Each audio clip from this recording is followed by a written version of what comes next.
But I wasn't worried because I felt I'd become a man somehow, and I remember the following morning, you know, the crew, they were ruffling my hair and saying, well done. And I felt sort of, oh. So we got back to Barry. A bit unlucky again because I went to the juvenile welfare just about 2 days before Christmas. And there was about 14 or 15 boys in this juvenile welfare. And they'd all been invited out by various people, you know, who were being kind and for Christmas. And I was the only one left by myself on Christmas Day. You have to excuse me, I'm a bit of a Burke. But I was the only one left, and I was having sausages and mash. And it was the only time I cried. I'm not really crying. The only cry I did, though, I cried on that day. And, but, you know, that's the way it was. Sad, isn't it? Yeah, it is. I didn't know any better. Didn't know what I was missing. I do now.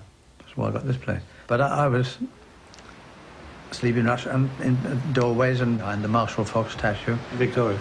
In Victoria, that's right, yeah. I used to kip round the back here.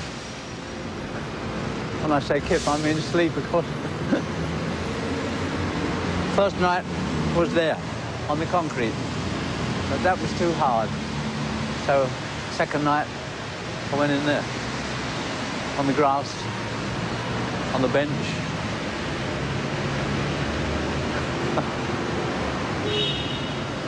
Different in those days, of course. It was summer, trees were all out, it was warmer.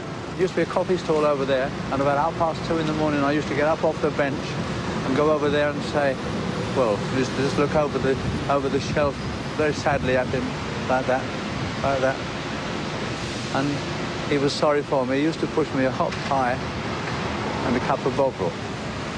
And then after about 6 or 7 nights descent, and went on for, and he talked to me, and he knew I was 14 and out of work, and he said to me, well, why don't you join the army? I said, I can't get in the army at my age, 14. He said, of course you can. He said, you can get into the band when you're 14.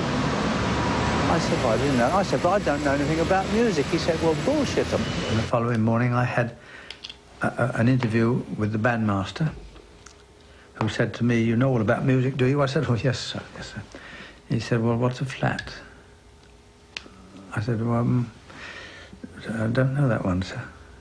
Oh, he said, well, what's a sharp? And I said, well, I don't know that one either, sir. Like we were playing riddles, you see, and he said, well, you don't know much about music at all, do you? I said, no, sir, but I'd like a chance to learn. And he must have been sorry for me, because he said, well, why didn't you say so in the first place? All right, I'll take it. And, you know, a couple of weeks after that, I was on my way to India, going to the 10th Royal Hussars, having the time of my life. I mean, I thoroughly enjoyed myself so far. It didn't seem sad to me in any way, but having the time of my life, football, cricket, swimming, wonderful weather, my own bed, wonderful food, and fantastic mates. Oh, heaven. You know, it turns out you're only 14 after all that. You're only 4 foot 10 and a half and 5 stone 9 pounds. It's as if you've been through several lifetimes. Now, why do you want to, if I might ask, why do you want to cut out all the bits that must at the time have hurt you quite a lot? The other blokes around Paddington at that time, their father used to wallop them as well. It was expected.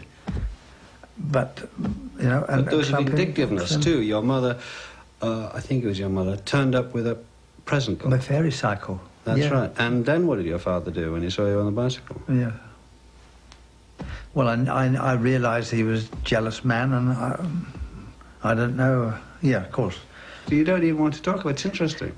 Well, some things you forget, but I remember distinctly that my mother met me at school, and just before Christmas, yeah, and gave me a fairy cycle. And I took it home, little fairy cycle, and I was proud of it. And my father said, where'd you get that? I said, Mum gave it to me. And he just picked it up and stamped on it. And of course I thought, well, I suppose I'm not allowed to have bicycles. So I accept it. But you seem to have drawn only good things from it and only strengths from it, and that's what you're determined to do, isn't it? Well, I was very, very lucky because getting into the army, I owe everything, absolutely 100% to the army because I enjoyed myself in the army. Then I was put onto clarinet and learned to play clarinet. I was taught music.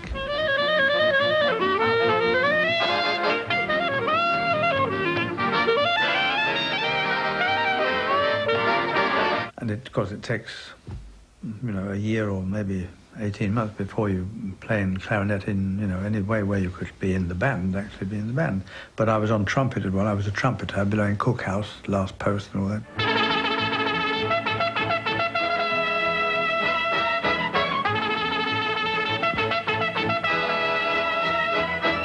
Although that was fun in a way, I still wanted to be, I would want to be out playing with the band on engagements. And so I found, I wanted to find something that nobody else in the band played.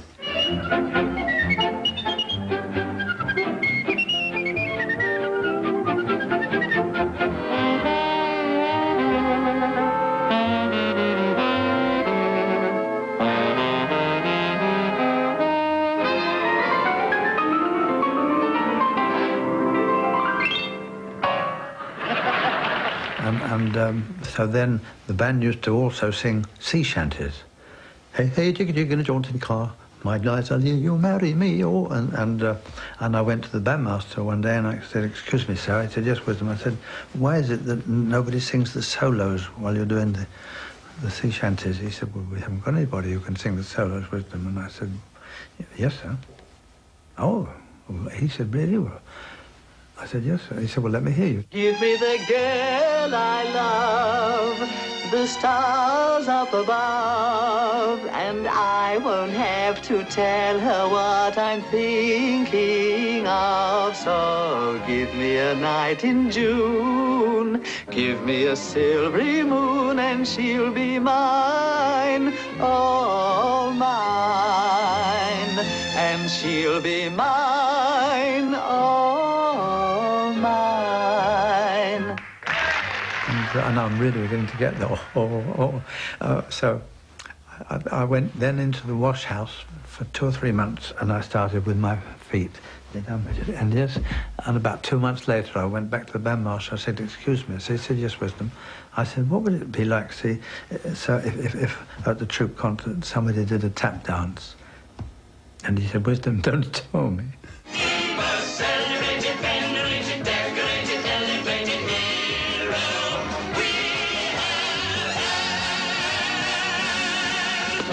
One evening we went and did a concert in the Officers' Mess, and they started to laugh.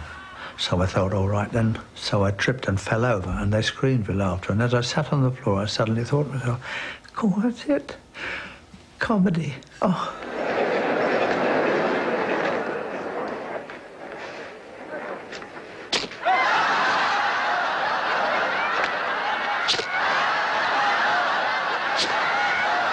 As well as developing his skills as a musician and comedian, Wisdom became the flyweight boxing champion of the British Army in India. The war found him in the Royal Corps of Signals, where he became a popular feature of concert parties as Dizzy Wizzy. On demobilisation, he went for an audition at Collins Music Hall, but was initially turned down by the manager, Lou Lake. And I became that man's shadow. I really was his shadow. If he was in the bar and he lifted a pint of beer to his mouth, my head was under his arm. Until eventually he said to me, look, if I let you go on First House Monday, because it was twice nightly then every night, he said, if I let you go on First House Monday and you're no good, would you promise to go away and leave me alone? And I said, yes, I agree on that. He said, all right, and I went on First House Monday. Wisdom was fortunate in finding work at the end of the variety circuit era, when nightly performances could hone an act to perfection. This unique footage of him shadowboxing is the only film record of his act at that time. Okay.